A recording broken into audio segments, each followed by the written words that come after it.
Welcome back to Bull Sessions here on 680 KFEQ. Got a question that you want Brad to answer on the show? Got an idea for the show? Email the guys at bull@willcross.net. Now, here's Randy Baker and agronomist Brad Law. Okay, we're back again. Bradley, I'm enjoying this conversation. You are. Are you? Are you going to get boots and spurs and ready to start cattle ranching? I'm going to start being a cowboy. You're going to be a cowboy. Yeah. Before we talk to these guys again, they're doing a wonderful job. We love them. We want to focus on our farmer.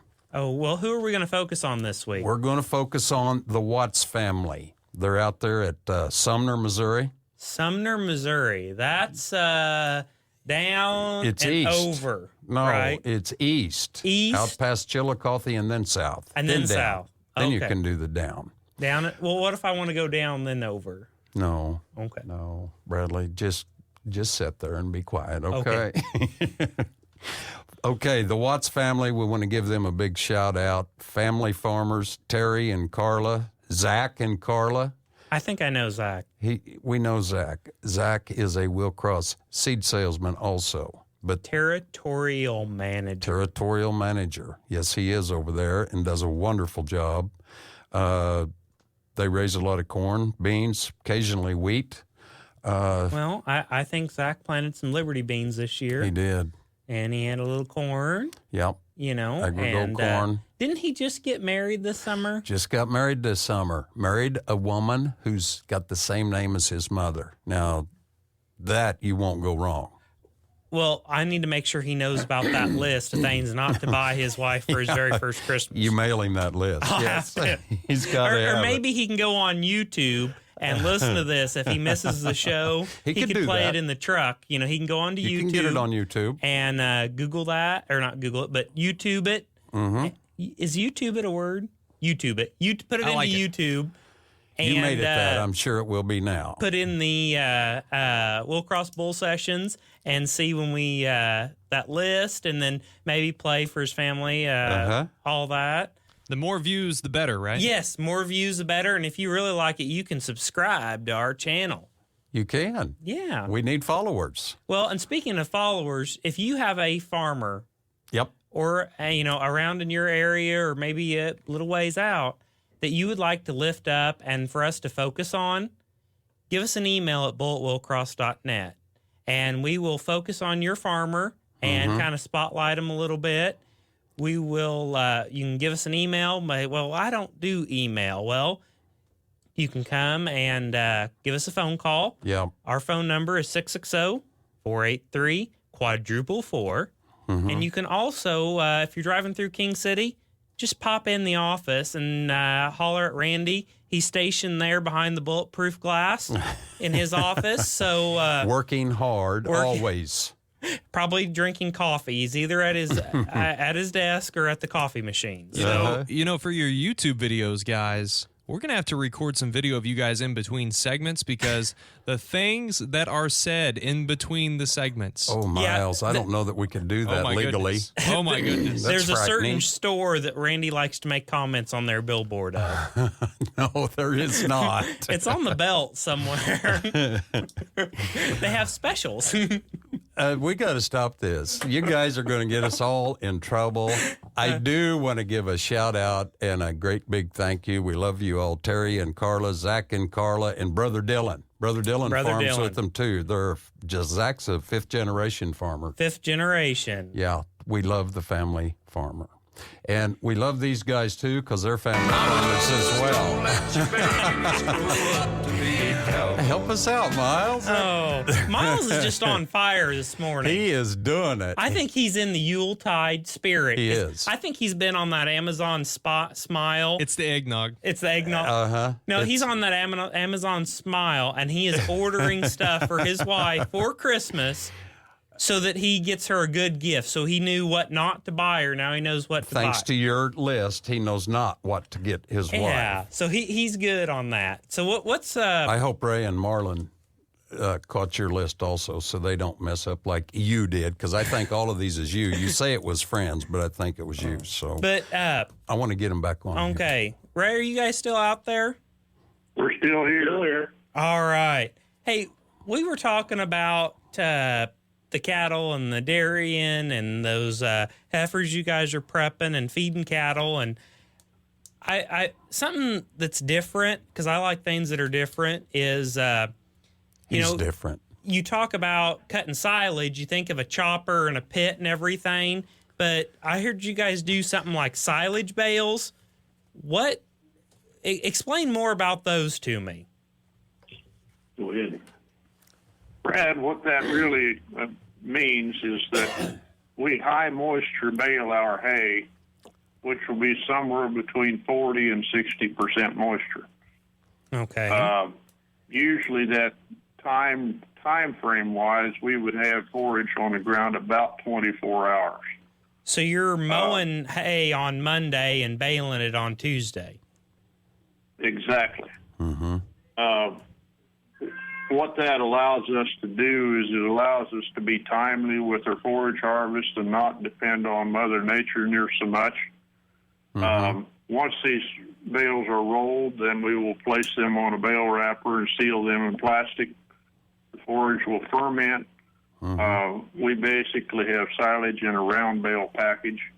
Oh, wow. It's something we have done for a lot of years, 20 plus.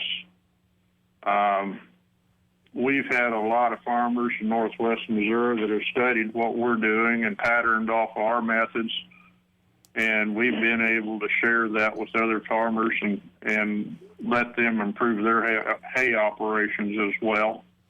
Well, I've had that struggle before, putting up hay, and you plan on you're going to, mow it on Monday, you're going to bale it on Wednesday, and then, it looks like it's going to rain on, Tuesday night, or it rains Wednesday morning and just kind of messes everything up, where you've got a little bit different situation. Now, we made the decision several years ago to not do dry hay anymore and focus solely on high moisture forage. Now, go ahead. Go ahead. Well, when you're saying forage, okay, I'm thinking, let's say there's grass hay and, maybe some clovers in it. And then there's, when I think of silage, I think of corn. So are you out there mowing down your cornfield and raking it up, or what sort of stuff are you putting up in that wet hay? We've done that, but we utilize many different forage crops in this operation. Cool season grass is a portion of it. We utilize quite a bit of alfalfa. We use triticale, which is a cross between wheat and rye genetically. We use some wheat. We also use quite a few soybeans, and we also use quite a bit of summer annual sorghum, either forage sorghum or Sudan grass, as continuous growing crops that we harvest succeedingly one behind the other. Mm-hmm. Okay. So, when you do that, do you mix all those together and plant them? Or, a lot of guys talk about precision planting and stuff. And if I'm throwing alfalfa seed and wheat and soybeans and sorghum Sudan seed all together, These are individual grown crops. The alfalfa, of course, is normally hopefully at least a 5-year length in its time frame in the field, dedicated to a specific crop. We also run a rotation with triticale through the winter months, and we will also utilize some acres of wheat to spread the harvest out in the spring, also for forage along with the triticale. And it's grown separate from both of those crops are planted separately in different fields. Those acres are commonly planted back to soybeans that we will use for forage crop also. Okay.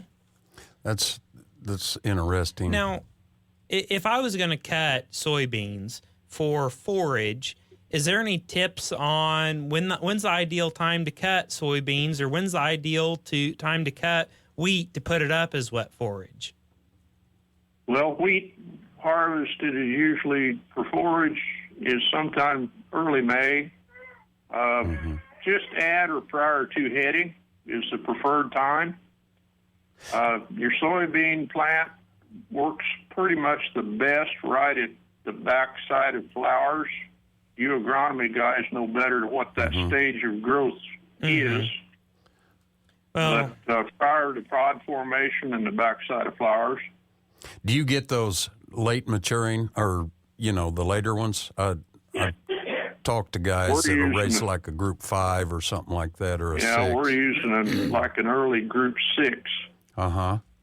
Soybean for forage. We've got a fellow farmer in southern Illinois that raises these soybean seed for us down there that is our supplier for up here. And that length of growing season being when we bring that seed here to North Missouri, it really doesn't know when to quit growing, and therefore they grow really tall, commonly 5 to 6 feet tall. That's just cool stuff. But Ray, we appreciate you guys taking the time out to come and share your information about all that. It's really neat to hear how somebody's doing something different and having success with it. Because we want farmers to always do better and be not afraid to try something different. And we just really appreciate the time you gave for us. We do. And to, share that with people. Is there any way, if somebody had any other questions for you, could they get a hold of you or anything like that? Sure. I've got a phone number. It's 816-383-1969. Okay. Say it one more time. 816-383-1969. Okay, guys, we're going to have to get out of here. We appreciate you very much. Thank you. All right. You ready? All right, guys. We'll call you again. Thank you. Bradley, my Bible scripture today is Psalm 50. It says, I will not take a bull from your house, nor goats out of your folds, for every beast of the forest is mine, and the cattle on 1,000 hills. Another week has gone by, another day of bull sessions, so we're going to start wrapping her up. All right. We'll see everybody next week on 680 KFEQ. Thanks for joining us for Bull Sessions, brought to you by Willcross Seed. Randy and Brad will be back next Saturday morning, tackling more topics from farming to livestock, soil to seed, farm equipment to rural life. So be sure to join us next Saturday morning, same time for Bull Sessions, right here on 680 KFEQ.